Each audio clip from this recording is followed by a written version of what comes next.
Welcome to Tuesday's edition of Big Blue Kickoff Live here on Giants.com, as well as the mobile app. You can watch us on YouTube, too. It is presented by Cadillac, the official luxury vehicle of the New York Giants. He's Paul Dottino. I'm Lance Medow with you for the next 60 minutes. Multiple ways. If you interact with us here on the program, you give us a ring, 201-939-4513. You could use hashtag GiantsChat on Twitter. He's at GiantsWFAN. I'm at Lance Medow, one word, last name, Medow. And we are broadcasting from the Giants podcast studio. It is presented by Hackensack Meridian Health.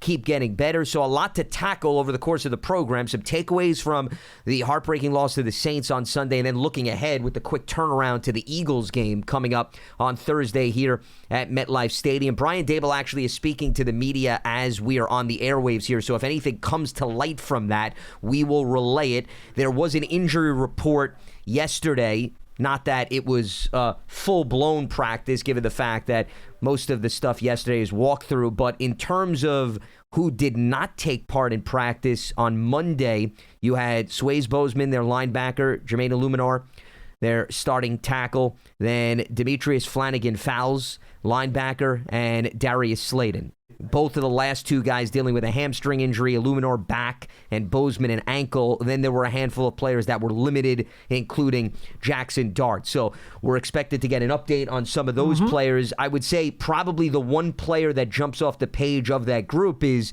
Darius Slayton, given the current state of the wide receiver core and Malik Neighbors being out for the season, Paul. And hamstrings are always so tricky, Lance. We know that. You can feel good one day, then you go push it, and now it's aggravated, and you take a couple of steps back. It is a short week, as you mentioned. They've got the Thursday night game at home against Philadelphia.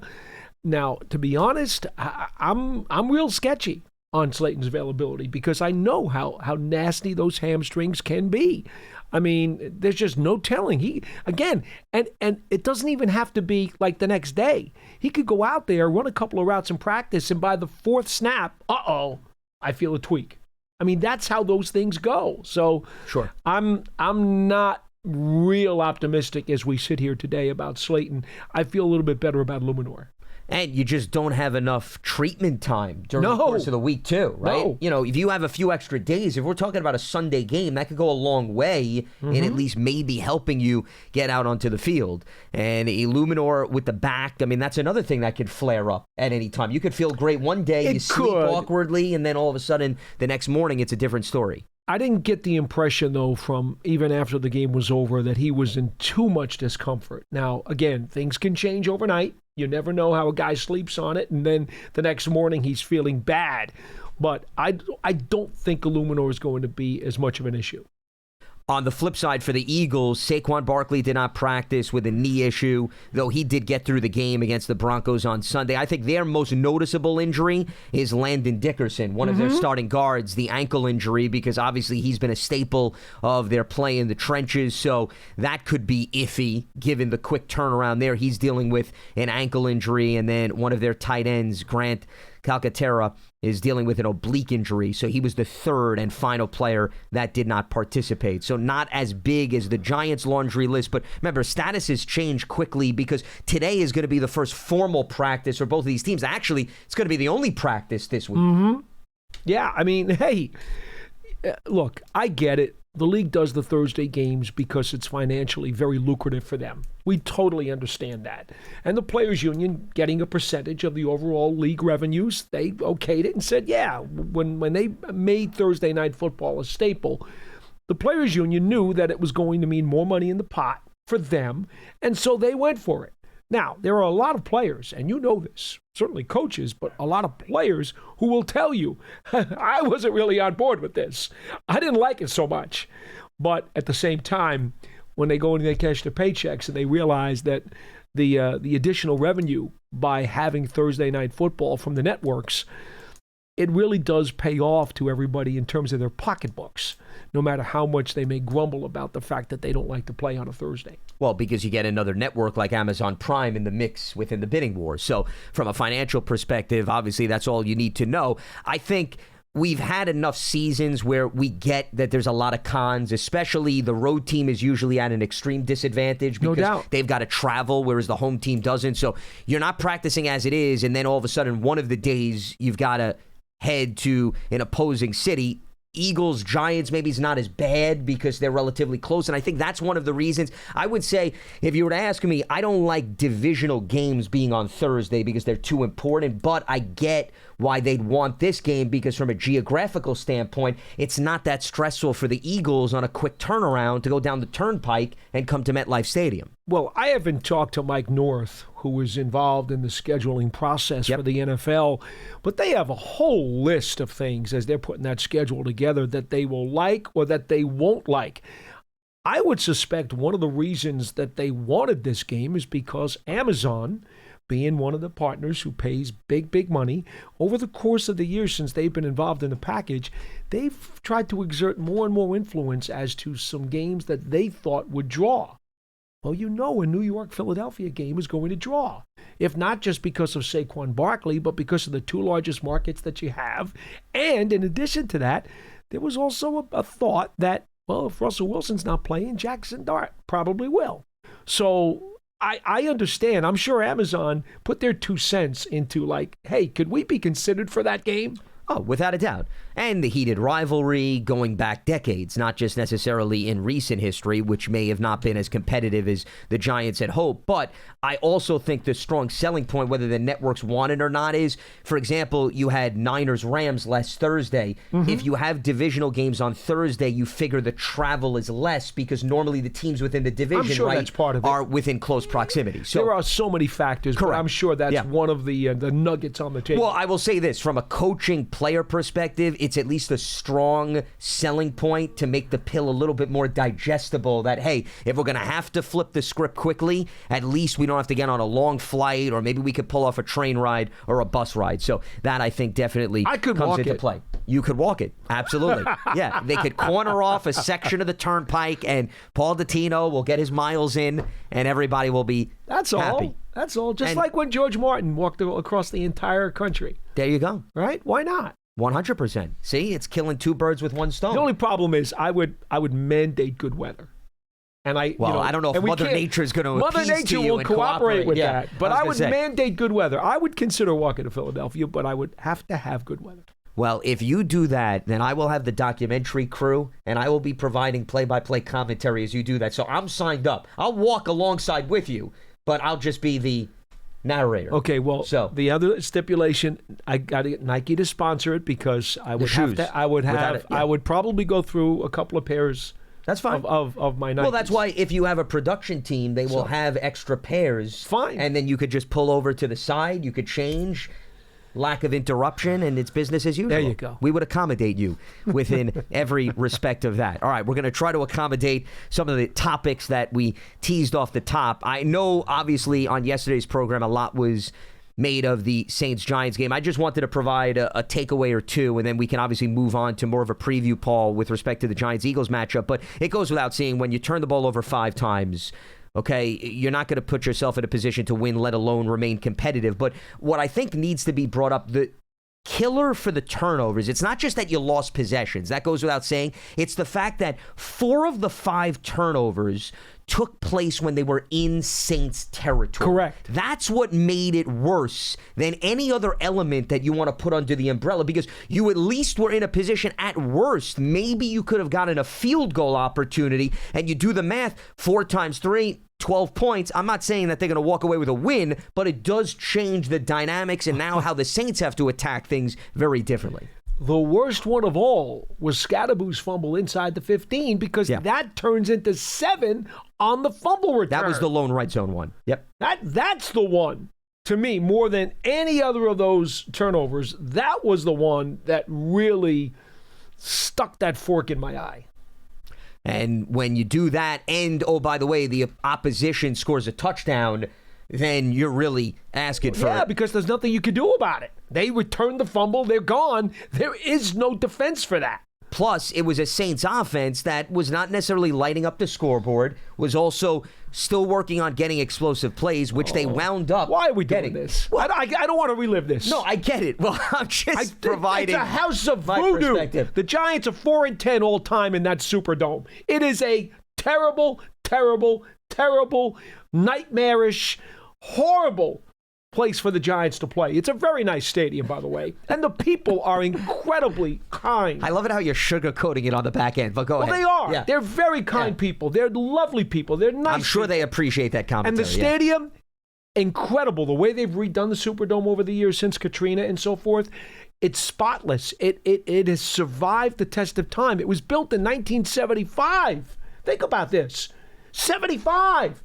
Ali beat Spinks in the rematch to win the heavyweight championship for an unprecedented third time in 1978 in that building. And yet it looks like it was just opened 5 months ago.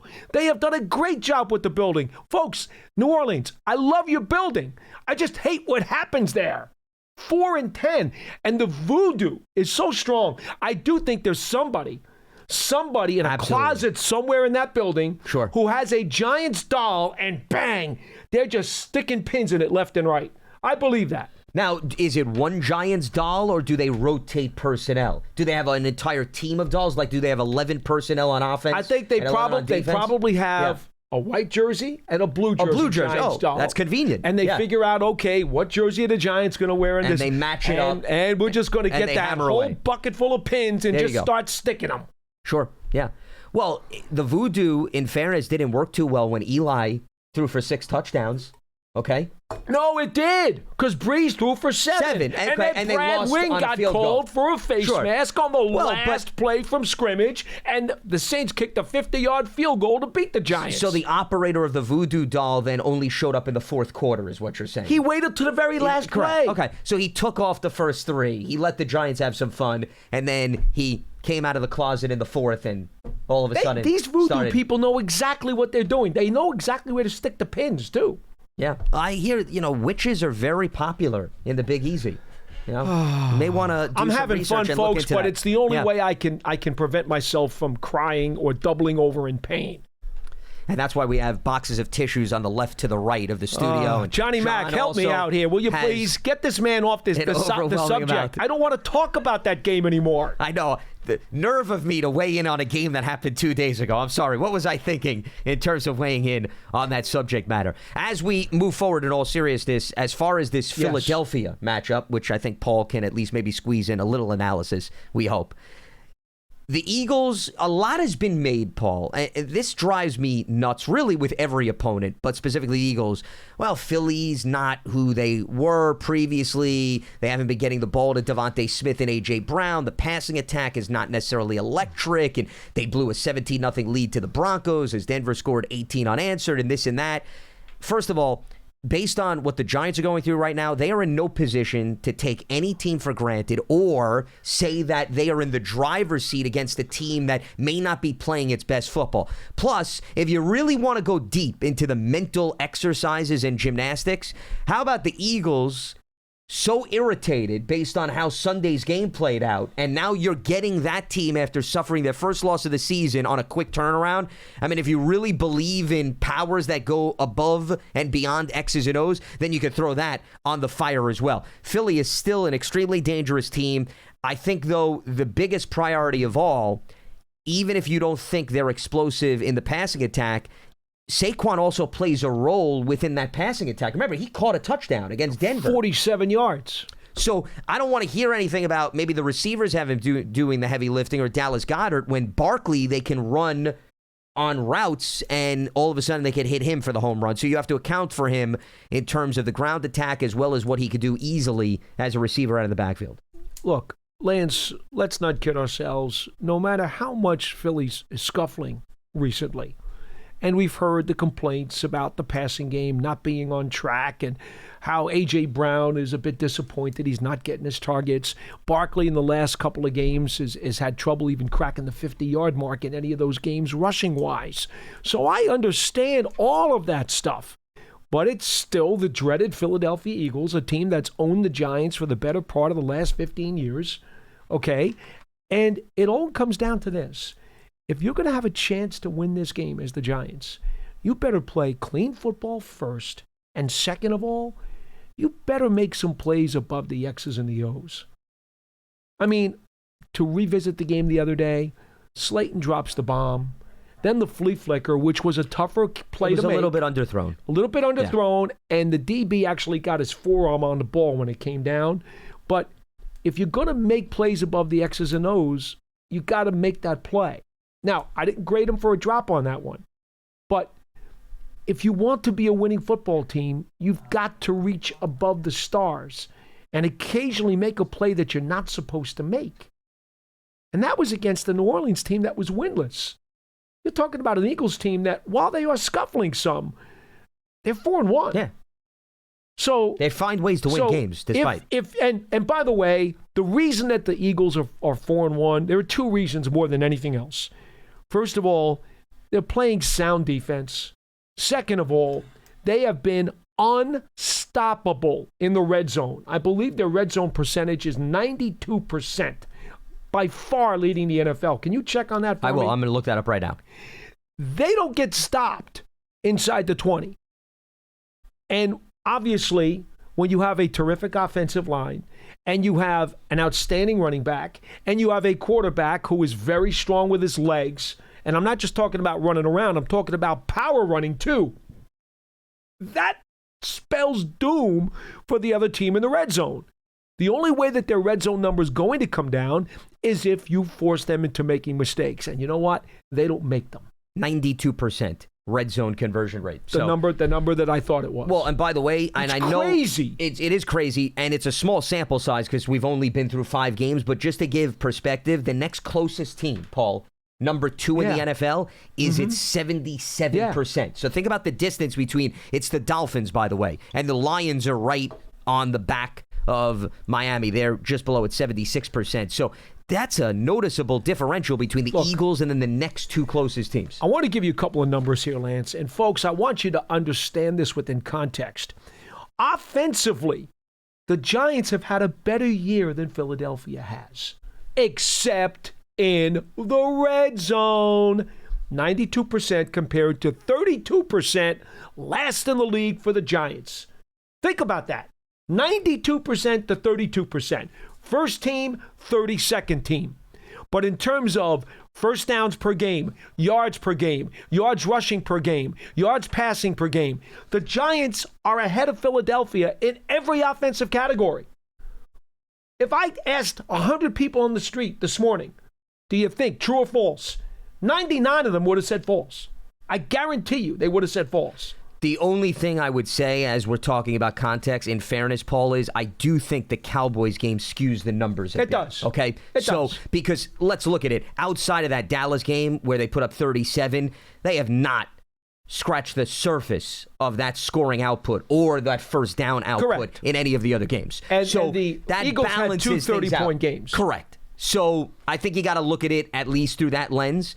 But there's no doubt about it. I think your point is well taken in terms of Philly has taken a step back from a statistical standpoint. Yes, but nobody's not in the disputing red zone, which is where points matter, right? Yeah. Because got to finish drives. Because it's not enough to just get into the red zone and settle for threes. They get 7s, okay? The Giants not only settle for threes, oftentimes they get none. They come out with 0. Do you know the Giants have only scored points on 2/3 of their trips inside the opponent's 30-yard line this year? I'm not even talking red zone. I keep a chart. I call it the scoring zone because we know how kickers hit 50-yarders like practically at will these days. Yep. So I keep a chart. When you get inside the opponent's 30, that's the scoring zone for me. How many times do you do something in the scoring zone? All right?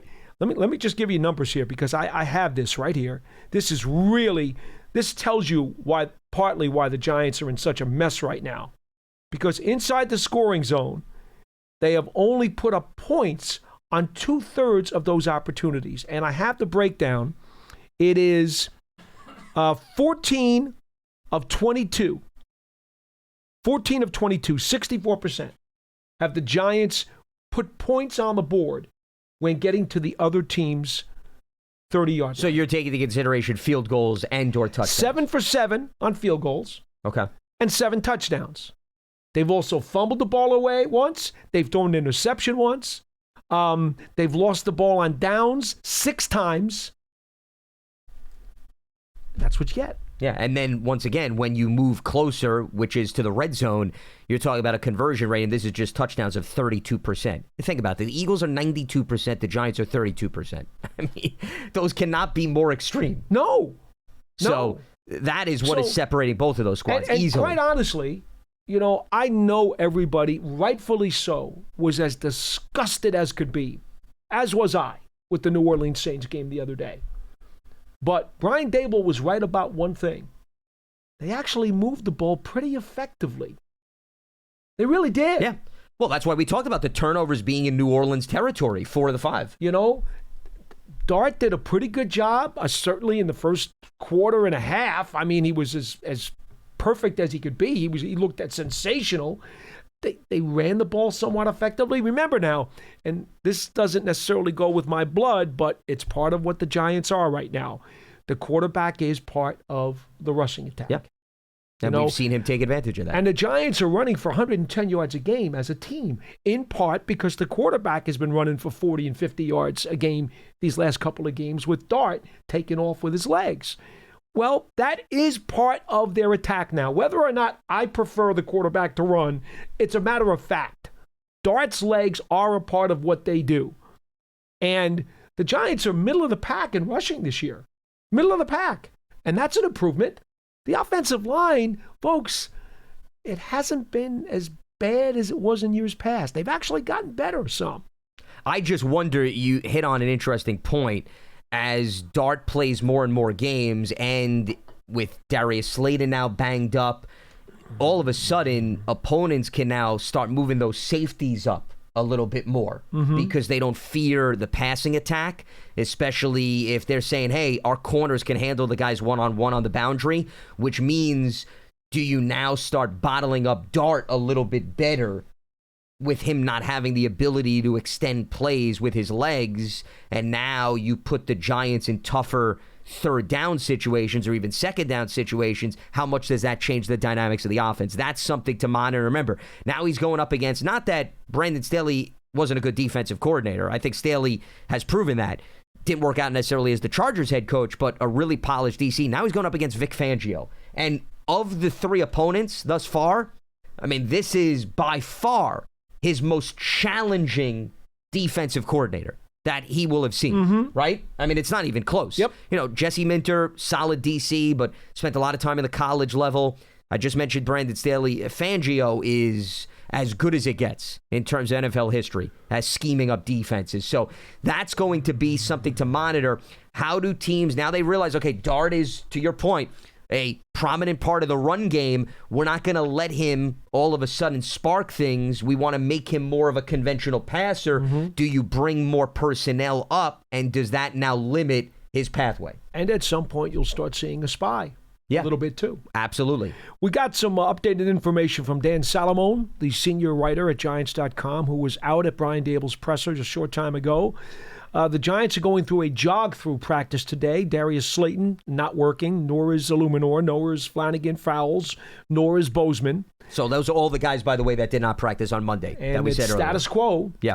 Brian Daboll says, quote, according to Dan, hopeful, unquote, for Tyrone Tracy, who has that shoulder injury, who would do more if they were practicing normally. So says Dan in his report. Jackson Dart, with that sore hammy, is going to be okay. Remember, he played the full game the other day without any incidents. Yep. So nothing to report on the QB, but hopeful for Tyrone Tracy. That's certainly interesting.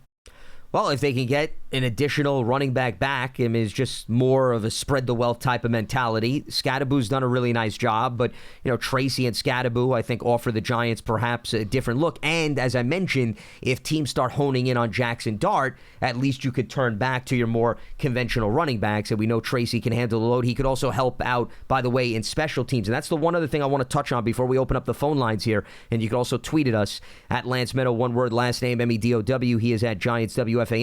The Eagles are outstanding in special teams, Paul, and we've seen the damage that they've done in terms of a blocked field goal. So that's the other area that the Giants have to be very careful.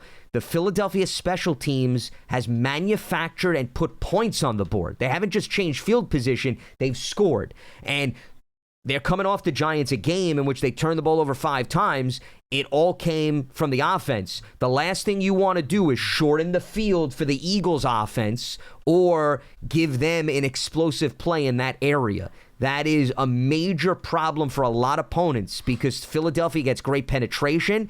Schematically, they're very creative, and they also have good specialists. So while we're focusing a lot on the offensive firepower and the defense with Fangio, the third facet may be more prominent for Philadelphia than any other team currently in the National Football League. I don't know if I totally agree with that.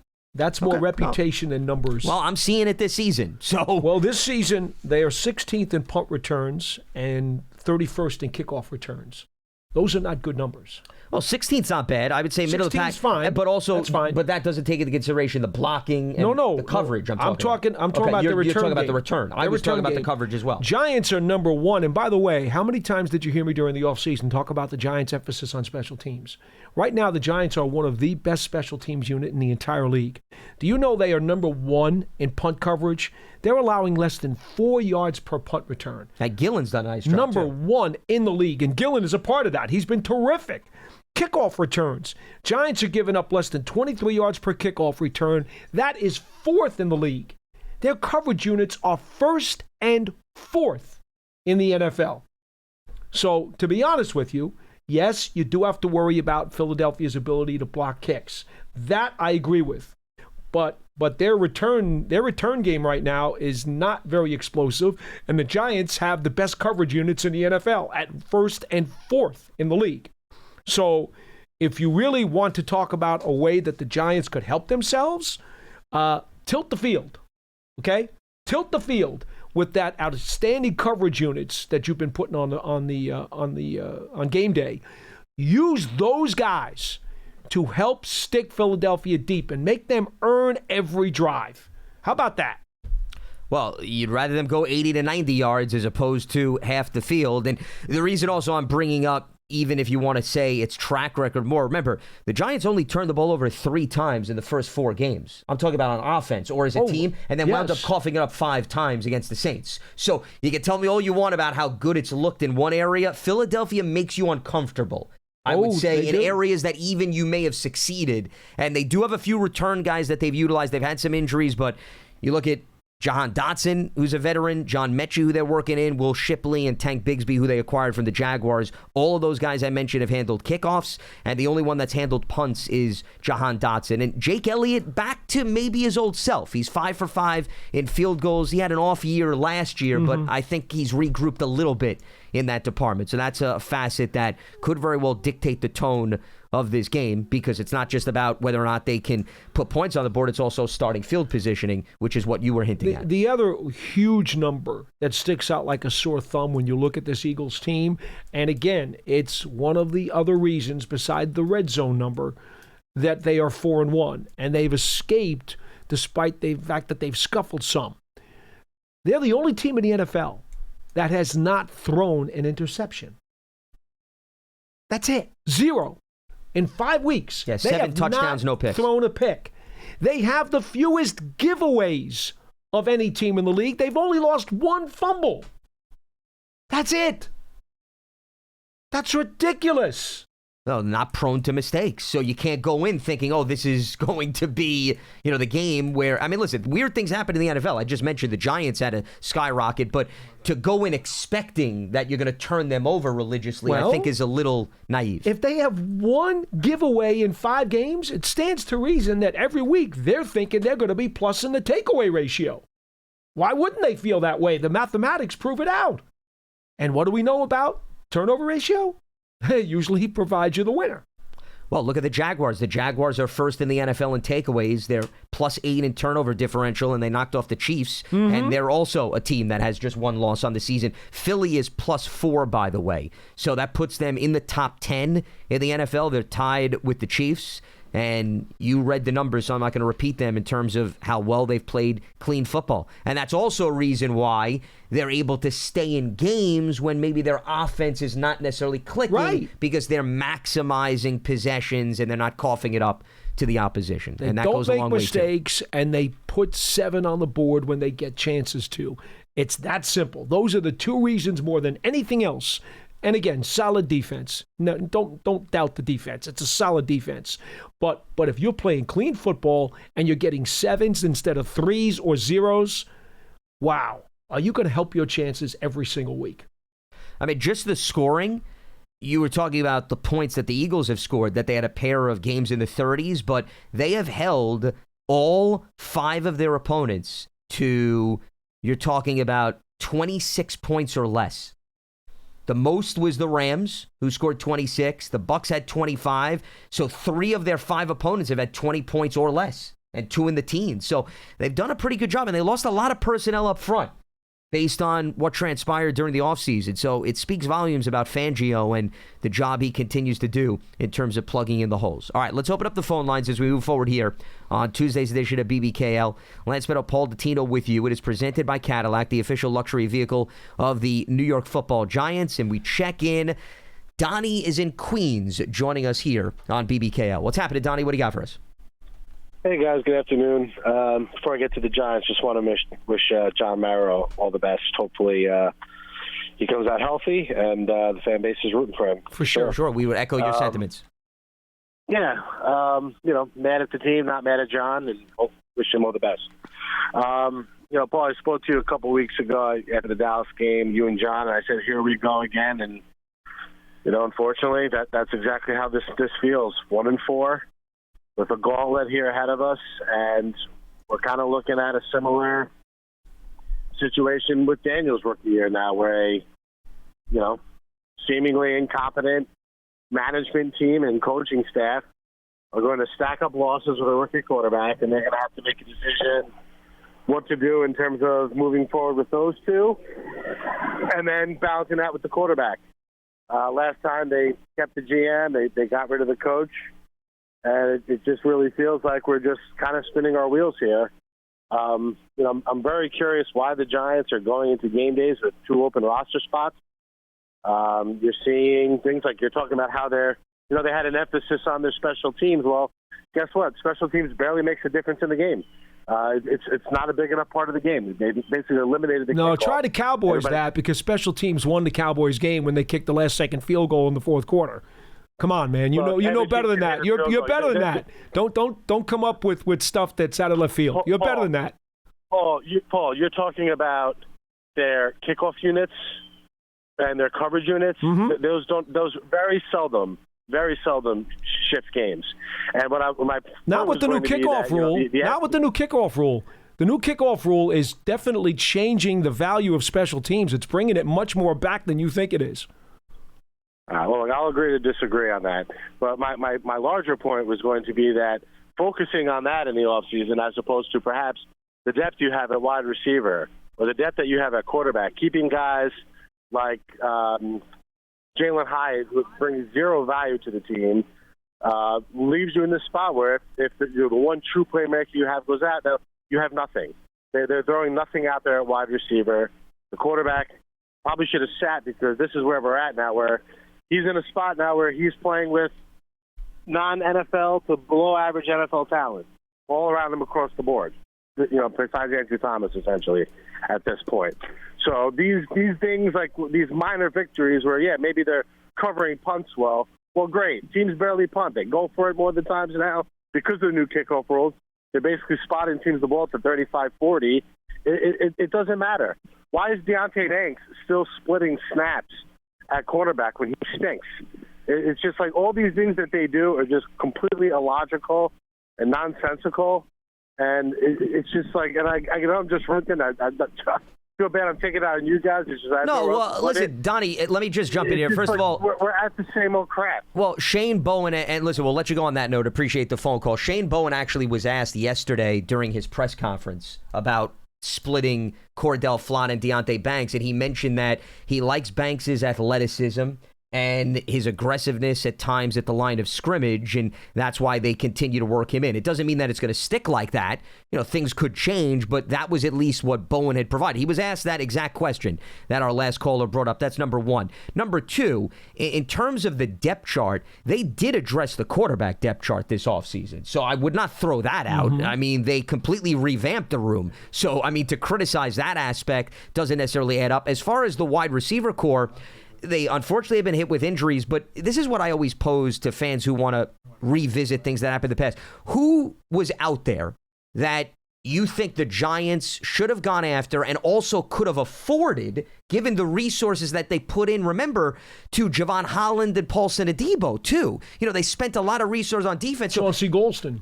Golston, too, in terms of their pass rush. So the bottom line is, when you revisit this, because right now, unfortunately, they're down personnel, you have to then give me an exact example of a wide receiver that was out there and realistically who they could have brought in. And if you want to bring in somebody like Gabe Davis, yeah, maybe. But remember, Gabe Davis had every opportunity to come here and also spoke to a lot of other teams. So it does take two to tango. And if we're really sitting here at this point of the season and saying Gabe Davis was going to be the make or break player because he had some familiarity with Brian Daboll's offense, I think that's a reach. He's on the practice squad with Buffalo right now. He's not even out of 53. And if you want to talk about now, well, what do they do now? Look at the list of street free agent wide receivers who are currently out there. It is not very pretty. So, no, given the fact that they had done all the rebuilding that they had done during this offseason, and you can't rebuild every position. No. You can't do it. Disperse your resources accordingly. All right. They knew they added a linebacker, specifically an edge linebacker in Abdul Carter in the draft. They added defensive line by going out and getting Alexander. Right? They went and they signed Golston. They went and they retooled the defensive backfield by adding two high-priced free agents that you mentioned. They signed Russell Wilson, who, cost more than minimum salary. I mean, you mentioned the quarterbacks. Well, they also, brought in Winston as well. Sure, but that didn't necessarily strain the salary cap. Winston was actually a good deal. But the point is, they made, I want to say, not counting the draft, I think they signed like 14 or 15 free agents during the offseason. They were busy, and they used up almost all their room. Hudson, they signed James Hudson to be a swing tackle, and he got decent money as what they believed is a legitimate third tackle. All right, they didn't know that Bo was going to be there in the 5th round. They would get him, and he would shine so much in his rookie snaps during the preseason. They didn't know that. So you had to say, okay, they were being diligent by signing a veteran tackle rather than taking a shot in the draft. So, I appreciate his frustration. I honestly do. Believe me. I really, really do. But you're right. Where he's making a terrible mistake is he's looking at hindsight in every one of these issues. That is foolishness. You have to always turn back the clock to the times the decisions were made, understand the context of those decisions, map out what were the choices you had to make, what were the risks, what were the rewards, what were the costs. And if you can justify at that time that logical decisions were made, then it simply means the results went bad. It doesn't mean the decision was a bad decision at the time. Every decision that doesn't work out is a bad decision in retrospect. Without a doubt. You can go 100 for 100 if you're going to play that game. I think as long as there's rational thought behind why you did it within the time frame of when you made that decision, then it at least adds up. It doesn't mean it's going to work out, correct, but it adds up. And I just want to add context because, once again, if I'm questioning not giving examples, I'm going to give you, this is based on guaranteed money at signing. And by the way, before you say that, I do want to add, how did it affect the Giants when they lost their kicker right before kickoff? Oh, you're talking about the special teams point. He wants to throw out special teams. It's not that important. Well, are you serious? I mean, I think he was trying to I'll give you Jeff Eagle's phone number. You can have a conversation with him about it. Yeah, something tells me he wouldn't necessarily agree. He would absolutely not agree. It wasn't so much the kicker. I think it was more of the coverage and the return units. That was the point. But they're synonymous with one another. If you get a good return or you give up, feeds in. Yeah, all of a sudden the opposition or you're in field goal range. I mean, think about it. The Cowboys, you brought up Brandon Aubrey, but it's not just Aubrey. It's the fact that they got him in range within the blink of an eye to walk away with a tying field goal to force overtime. So you can't separate the coverage and the return units from the kicking when they go hand in hand. But before we move on, I brought up the free agent wide receivers because I was just curious looking back. So I'm ranking them on this chart based on the guaranteed money that was given to these players at signing, because at least that's the money that they'll probably see when it's all said and done, as opposed to the other bells and whistles. So Davante Adams was number 1 on the list, okay? $26 million. He went to the Rams. Darius Slayton was actually number 2. Cooper Kupp was 3. Stephon Diggs was 4. Josh Palmer, who is having a hard time getting targets in Buffalo. De'Ami Brown, who went to Jacksonville. Brandon Cooks, Demarcus Robinson, and DeAndre Hopkins. I'm going to cut it off there because now we're getting into guys that made $4 or $5 million, if anything. Now, of that list, if you were to ask me who's making the biggest impact on their new team, I would say, and not everybody has been lighting it up. Maybe Davante Adams, I'll say. But, I mean, it's been the Puka Nacua show with the Rams. Cooper Kupp's been relatively quiet. Stephon Diggs had a nice game, but that was against his former team in Buffalo. Palmer, De'Ami Brown, Brandon Cooks, Demarcus Robinson, DeAndre Hopkins. I mean, whether you want to look at through a fantasy lens or a reality lens, these guys are not necessarily lighting up for their respective offenses. So this is where I'm saying you got to remember to go back as opposed to just talking generics, which don't necessarily add up in terms of the Giants missing out on who they could have had on the depth chart right now, given some of these injuries. I don't see it. And to fast forward to today, when you consider the street free agent wide receivers out there, as I discussed last week going into the Saints game, are you really convinced that any of those guys coming in off the street are going to be significantly better than bringing up maybe little Jordan Humphrey? Who also knows your offense and has been here. Remember, you could bring a guy in from the street. He's still going to need a few weeks no doubt, to then actually get to the point where he can contribute. You know, now, and they can't afford to do that right now. And it remains to be seen now if Slayton can't go, if Humphrey does come up. But, I mean, that's an option right there if you really wanted to add somebody to the 53, if you wanted to make a move. Now, here's the problem. Gano still has 2 more weeks minimum on injury reserve. So you're going to have to use a practice squad activation on one of the kickers again, whether it's McAtamney or Koo. That's going to be one of the activations. Do you want to use another activation on Humphrey at receiver, or do you feel you need it at linebacker, defensive line? Where else might you want to use that activation? That maybe is a possibility. Humphrey is someone I'm sure they would consider. Yeah, well, he also offers something different in terms of body frame because he's a bigger guy, and he seems to have had good chemistry with Dart in the preseason. So maybe that could influence. I would say, to answer your question in the hypothetical world, I'd put the priority, especially if Darius Slayton is now down. You're taking Slayton and Neighbors out of the equation. Yeah. I think necessity calls for a wide receiver. But here's the other thing that you got me thinking of. They used a lot of 12 personnel in the last game. They sure did. They've been shifting now more towards heavy tight end personnel. That may also influence saying, all right, maybe we don't need another wide receiver because we're going to utilize additional tight ends. Another name that I threw out last week with Howard, I threw out little Jordan Humphrey. I also threw out maybe using Gunnar Olszewski a little bit as a wide receiver too. You could. You know, that you can entertain. And he had a good camp. He had a good camp, and you already have him on the roster for special teams. So you might as well maximize his usage. And that, of course, is not even thinking about what are you going to do with Collins and Hyatt, who only got into the game late last week. Yep.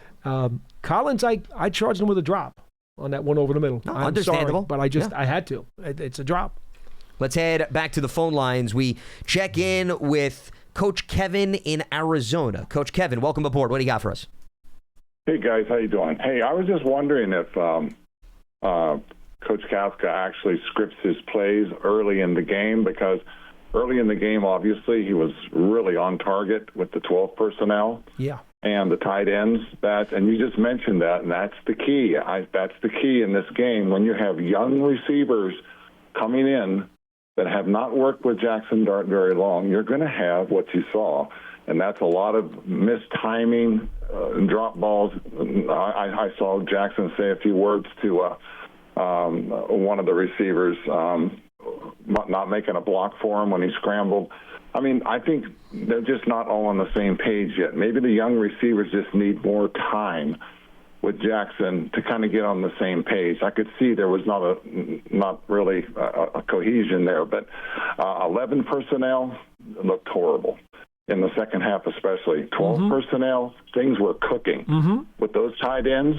That bailed out Jackson. That gave him some weapons to work with. I hear you, man. I like to see 3 tight ends involved. Well, they've got 3 that they can utilize, so it's not lacking personnel. Or even 4. Bring in the young boy. I think that could be a very potent offense if you get them all on the same page. But I think the problem with this week was the young receivers just weren't on the same page with Jackson. So I just think maybe in time, give it a couple of weeks, they will be. I just don't see them contributing. But the tight ends, I think that's the key. I think it's important to remember that Wilson got mostly all the first-team reps during the summer and the preseason and camp, which meant that guys like Hyatt and Collins did get an awful lot of balls from both Dart and Winston.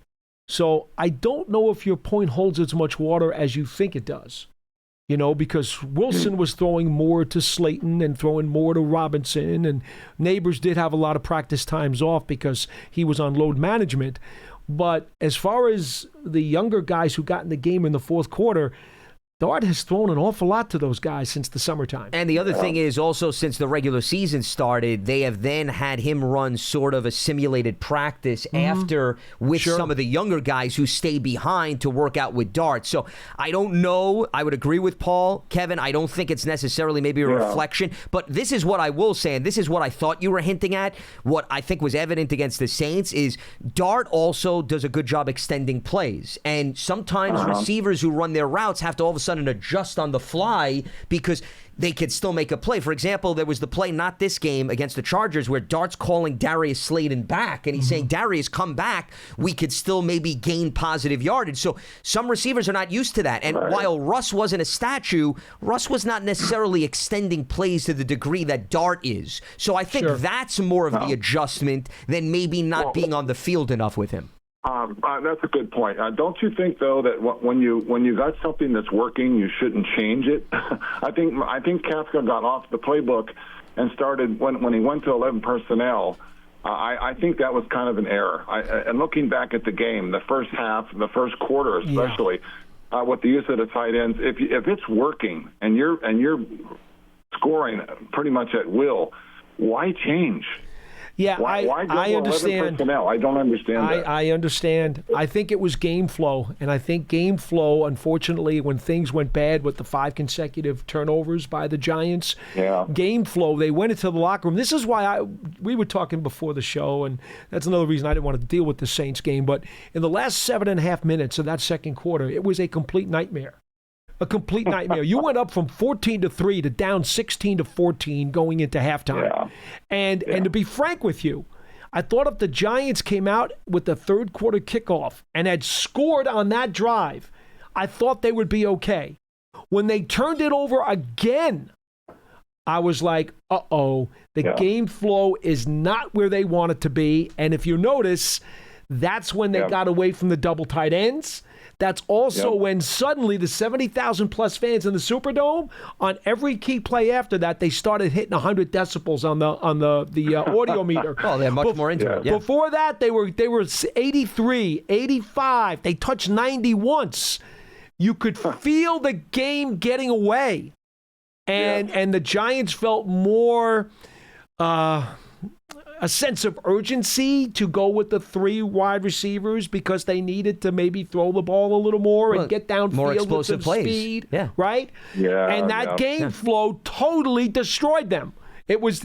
You're absolutely, Paul. You're absolutely right. And I'll tell you what, you activated the 12th man with those turnovers. Oh, it was brutal. It was the sound in that building, and I've been there so many times. I know what it's like. It's part of the voodoo. Yeah, I mean, listen, the fans are usually a big component in Seattle and New Orleans. And Kevin, we'll let you go on that note. Appreciate the phone call. So I don't think that was necessarily a surprising development, but they were yearning for their first win of the season, and they had an opportunity, and it certainly raised it to a whole other level. But I think I agree with you, it was game flow, was the fact that you needed to take the top off the ball. And tight ends will help you methodically move up and down the field, but they're not going to give you the 30, 40 chunk plays, which they desperately needed. And that called for the wide receiver personnel to be on the field much more. Let's head back to the lines. We got Mike in Virginia with us here on BBKL. What's happening, Mike? Hey, how y'all doing today? Thanks for taking my call. Sure. What's on your mind? Once again, I'm calling in. It's the usage of players. Giants fan through and through, but it's so frustrating to see. Like, I understand Hyatt, college-wise, Biletnikoff winner, and sometimes it doesn't translate. But I'm sure y'all heard Charlie Weiss when he was on Huddle, when he did the Huddle podcast. He said, I'm not sure if he can catch a cold, but I know this kid can run. So if all you're doing is throwing go balls to him, shame on you. And that's what it seems like they only do with him. There's never a scheme. Calling plays and scheming people open are completely different things. And for me to sit here and watch that, they don't scheme this kid into the game somehow. It's just a go ball. So, of course, they're going to guard him a certain way. They're going to give him space. We don't see any kind of double move, no setup, no nothing. It's just a straight go ball for him. And then people are upset that he's not making a contested catch. I don't like the fact, and again, I know it's a good thing. The Giants fans are getting hype about it, but Scatterable, hard-nosed runner, love it, right? But let's be real. How sustainable is this? Mike Allstott didn't run like this, like just throwing your head into somebody and trying. Like, I love the kid. I want him to have success, but like we got to work with our players better. Well, that's why getting Tracy back is going to be key, because you're not going to work him as much. But in fairness, if you look back, Mike, at his usage in college, even before he got to Arizona State, the workload wasn't immense. I'm not saying that the style is related to that. Your point is well taken, but he's not a running back that's coming in with like 3 or 4 years of starting experience where you're saying to yourself, watch out. So that, I think, maybe doesn't get me as concerned in terms of usage. But what you're bringing up, which I get, is just the style. The pounding can eat away even if the baggage of usage is not there, if you're not careful. Yeah. Right. I just want us to be able to utilize players better and schematically get them involved, not just throw them out there and run this. That, like the teams, the coaches that can scheme correctly seem to always have. It doesn't matter who's on the field.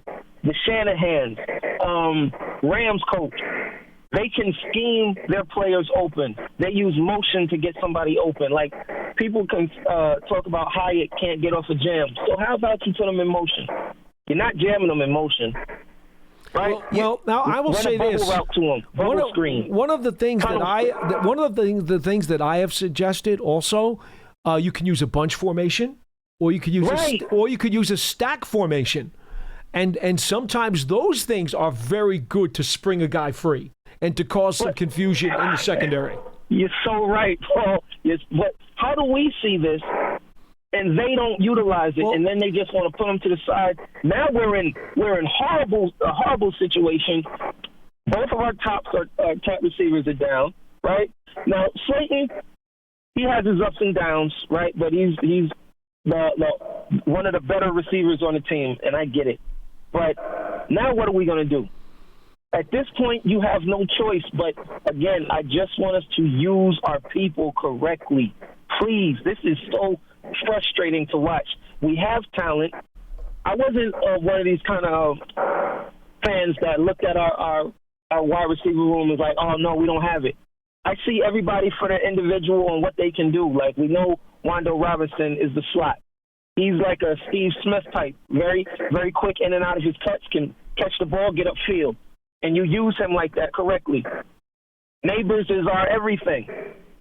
But what else can we do schematically to get Robinson the ball, to get Bo Collins the ball, to get Who else do we have? I mean, Little Jordan Humphrey. I mean, they got a few guys. I think. Listen, Mike, I don't mean to cut you off. We want to squeeze in another caller or two, Okay, and we'll let you go on that note. Thanks for taking my call, you got fellas. it. Thank you. Appreciate the phone call. I think, the other thing that is important to take into consideration when you start saying, why don't they use this personnel this way? They're seeing these guys in practice, Paul, on a daily basis. Yeah. So I understand it comes across as frustration, but if they don't feel they want to put Hyatt in a situation like that because they don't see it in practice, they're not going to then roll the dice in a game. It's just not what it's about. And if you go back to his college days at Tennessee, he was known for taking the top off the ball, a vertical threat. I mean, that was his MO. It doesn't mean that he doesn't have a skill set to be utilized elsewhere, but when you start saying, well, they need to find ways to get him open, and maybe, throwing a screen his way gives him some confidence, it may. Doesn't mean he's going to start catching 40-yard bombs, but I find it very hard to believe that they're not entertaining some of these things that we're discussing in practice, and they're not seeing it, so therefore, Paul, they're not going to adopt it in an actual meaningful contest. I always say this, the coaches have much more information in each player's portfolio than anybody else does. And they're not going to go into a game saying, okay, this is what this guy does best. Let's not use him that way. That just does not make any sense. So we can pontificate about the kinds of things that we're not seeing that we think might work because we've seen them work in other places and in other schemes. That doesn't necessarily mean they will work here. And you'd like to believe that the coaching staff knows enough to figure out if those odds are better or worse. We have a trade in the NFL. ESPN's Adam Schefter is reporting that the AFC North, interestingly, two teams within the same division are changing personnel. So the Browns are shipping Joe Flacco and a 6th-round pick to the Bengals for a 5th-rounder. And clearly they've moved towards Dylan Gabriel, Cleveland. So Flacco became accessible, but he now is going to take over for the injured Joe Burrow, and Jake Browning's had a rough time with interceptions and ball security, and that Bengals offense has been an absolute mess for a variety of reasons. So Flacco, now a veteran, comes in. He'll probably take over that offense. So it's going to take him a few weeks, by the way, to learn the scheme. But I think the point is, if you want to bring it back to the Giants, given they have Russell Wilson and Jameis Winston, that now that's one less team that is out there in need of a quarterback. If you wanted to, once again, go down the road, would the Giants entertain trading one of them? And remember, Winston was brought in on a 2-year contract to still be the backup next year for Jackson Dart. So it was beyond just what's going to go on in the 2025 season. And Wilson's on a 1-year deal, so which you can expires. see while the Giants say they're happy with him here and he wants to stay here, if somebody knocked on the door and offered you a deal that you could not refuse, you would certainly, I would think, consider it.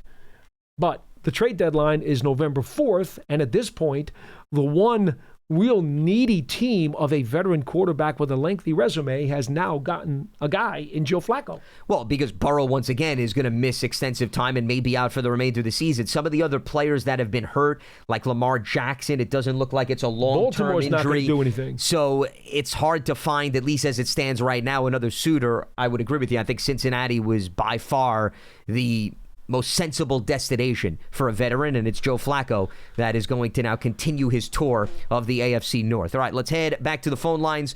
Wilson is in Roxbury with us here on BBKL. This should be interesting. What's happening, Wilson? Hey, Lance. Hey, Paulie. How are you? Hey, before I start, I was out of the country, so I heard about Mr. Mara. So there's a lot more important things in football and sports. I said 100%. That to you guys a million times. Thank you. So I just want to wish Mr. Mara and speedy recovery and his family. So that was that. That's the most important thing. But listen, I want to take a different spin on the call, Lance and Paul. I don't care about the record anymore. I don't care about anything anymore because it's pointless. But I've been telling you something for 2.5 years, and you've been telling me something that I'm crazy for 2.5 years. You give me every description in the book. Paulie, I love you, but you keep telling me, their locker room is good, their leadership is good, there's no fracture, they play hard for this head coach, blah, blah. Okay. But you know what you guys don't have that I have? Proof. Fact. My eyes. 10 wins, 29 losses. Last Sunday, no accountability whatsoever, no professionalism. You can't make one adjustment to save your life, okay?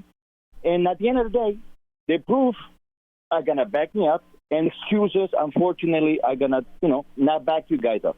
Well, hold on, Wilson. Before you go on a whole hold on a minute. Let me. You're putting words in our mouths, which I think is unfair. That's number one. Number two, because I don't remember being on the record talking anything about proof in the locker room and everything's rainbows and lollipops. After all, Wilson's been in the locker room every day. I mean, so that's a little. Come on, that's a little give me a break. That's misleading. But number one here, okay. Before we jump to number two, what is that synonymous? How is not making adjustments in your estimation synonymous with locker room issues? How does that prove that? No. But that's what you laid out, though. To me. You always change what I say. No, I'm not sure. No, Wilson. See, I listen very carefully. Unlike, I'm sure, a lot of our listeners and viewers who are probably banging their heads against the wall. I listen very carefully to what you have to say. And you were insinuating locker room issues. That's what you prefaced your comment with. No, that's not what I say. You talked about a fractured locker room, Wilson. Yeah. And guess what? This is There's amazing. not a fractured locker room. There's not. Okay, we have proof because we're at practice and we're in the locker room. You are not. Sorry, but you're wrong. Paulie, that doesn't make it. The Giants fans, we don't care. I'd rather have a fractured locker room and win games. That's the No, but that's the point you made. You didn't come out and say the team is not playing well and their record stinks, and I told you that was the case 2 years ago. Had you said that, I could not have responded. But you came out by saying there's a fractured locker room and we don't have the proof. Well, guess what? We have the proof. It is not a fractured locker room. So you lost. Accept defeat and move on. What proof do you have? What proof do you have, Paulie? I'm here every day. You are not. Okay, so because you're there every day, I can see. I talk to the players. I talk to the coaches, and I see what I see. You're not in the building. Well, you Wilson, don't know. Wilson, why no proof? Wilson, why do you feel? What's the evidence of a fractured locker room? Can I say something? Yeah. Can I say something? What about the fact that they had nothing else to give Giants fans, so they shut nothing against the kid. They shut a second-round quarterback because they picked him in the first round with a below-average arm. Now, this is our future. You're going to tell me that this kid is – so this is what we have to look forward to. I'm just going to tell you something right now. At the end of the year, when this nightmare is over, because it's going to be over at the end of the year, because we're looking at 1-7, 2-6. Well, it doesn't make a difference. There's only two names that I want to hear from Giants. It's either Bill Belichick or Nick Saban, and that's it. I don't want to hear, because at the end of the year, this nightmare is going to be over. And after when this nightmare is over, if you would just come out talking about the record and talking about how you would like to make changes, that's fine. You're allowed to have that opinion. No one's going to argue with you about that. But you came out saying that there's no proof. You have proof that the locker room is fractured and broken and not following these coaches. That's what you said. Wilson, that is exactly what you said. Exactly what you said. You used fractured locker room. That was the phrase you used. And we have the proof that that's not true. Yeah, I mean, Wilson, listen, we're going to let you go on this note because we're just going to go in circles and we're not going to accomplish anything. But don't backpedal. And then the comical part is he now goes on a tangent on a completely unrelated topic with bringing in a new coach, Belichick, Saban. He starts all of a sudden giving a laundry list, and that was not even how the phone call started. No. And then you're accusing us of the exact same thing you do. Opinions are fine, but don't deal with inaccuracies, especially ones that you can't back up. Let's be at least somewhat practical. And, you bring up the term accountability. Jackson Dart, during his press conference, the first thing he said was the picks and interceptions are on me. He went through a whole thing. So, I mean, if that's not accountability, I don't know what is. You mentioned, you used that phrase, and then you said you have evidence, and you didn't provide any evidence. So, obviously, under those circumstances, we're going to fight back on that front. Unfortunately. It's always an adventure, though, when Wilson calls what are you in. So, you never know what you're going to get. It's like a box of chocolate here with him. But I think that's a good way to... Please do. Yes. Bring the emotions down a little bit as we wrap up shop here and close up Tuesday's edition of Big Blue Kickoff Live. We appreciate everybody tuning in. Today's episode, part of the Giants platforms everywhere and Giants.com/podcast, as we are broadcasting from the Giants podcast studio, presented by Hackensack Meridian Health. Keep getting better. Show is presented by Cadillac, the official luxury vehicle of the New York Giants. For Paul Dottino, I'm Lance Medow, signing off here on BBKL. Stay locked to Giants.com for all the latest, and we'll speak to you on Wednesday right here on Big Blue Kickoff Live. Have a good one.